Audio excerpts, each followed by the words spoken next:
नाज़रीन, सांगड़ में अवामी तहरीक पारा मच कचहरी को ठाई वई। उन हवाले से रिपोर्ट करे रहियो आहे एडी कुंबर। रस्ता सभई सदाऊं गॾिजी घुटियूं बि उथंदियूं, धारन जे दरन जाहू, धारन जे दरन जाहू, दरबान लुडी वींदा, गॾिजी विखूं खणो ही ऐवान लुडी वी। सिंध जा बेट बचायो वसीला बचायो जे उनवान हेठि अवामी तहरीक जे सॾ ते सांगड़ लॻोट भावन भील में मच कचहरी थी गुज़री, जंहिंमें अवामी तहरीक अवामी हारी तहरीक जे अॻुवाणनि समेत ॻोठाणनि वॾे अंग में शिरकत कई। मच कचहरी में राग रंग जी महफ़िल बि थी, जंहिंमें मक़ामी रागिन मास्टर इमरान ऐं मार्क फ़क़ीर क़ौमी गीत ॿुधाया त ॿुधंदड़ झूमण ते मजबूर थी विया।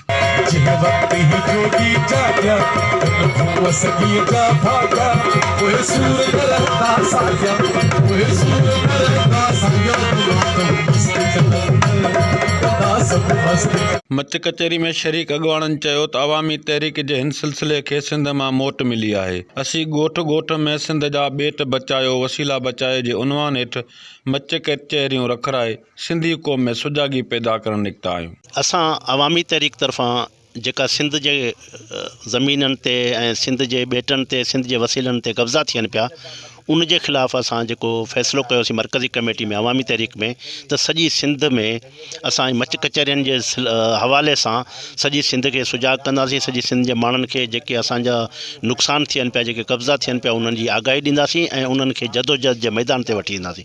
हीअ उन सिलसिले जी कड़ी आहे। नाअहल हुक्मराननि जे करे हिते हिन इलाइक़े में थोरा वाह हुजनि, सिमनाला हुजनि, जीअं ॿियनि इलाइक़नि में सिमनाला आहिनि, त वरी बि कुझु बचा थियो थो वञे। खां मुतालबो कंदासूं त हीउ हिकिड़ो एॾो एरियो आहे जंहिंमें करोड़े रुपयनि जो नुक़सानु जॾहिं बरसाति पवे थी तॾहिं थियो थो वञे। उन करे हीअ असांखे वसीलो बचाइणो आहे।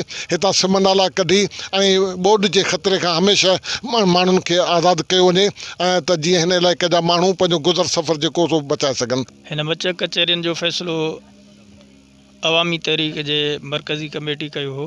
उन्हनि में सक़ाफ़ती रंग बि हुजे, जंहिंमें गीत बि हुजनि, ॾोर हुजनि, बैत हुजनि, कचहरियूं हुजनि, वायूं हुजनि, ॻाइण वॼाइण, सभु शयूं उन में हुजनि जेके पंहिंजे कल्चर जूं आहिनि। अजरकूं बि हुजनि, टोपियूं बि हुजनि, झुमरियूं बि हुजनि, सभु शयूं। पर उन सां गॾोगॾु पंहिंजा वसीला बचायो पॉइंट बि उन कचहरियुनि में शामिलु हुजे। अॻुवाणनि वधीक चयो त हिन कचहरियुनि में मोहबतनि जा मेलाप थियनि था ऐं कचहरियुनि सां ओताकूं आबाद थियनि थियूं। कचहरियूं हिन वक़्त जी ज़रूरत आहिनि। मेज़बान भावन भील, श्रवण कुमार ऐं ॿियनि आयल महिमाननि खे सिंध जी सूखड़ी अजरक जा तोहफ़ा पेश कया। कैमरामैन ख़ाकी होश मोहम्मद सां गॾु एडी कुंबर, आवाज़ TV सांगड़।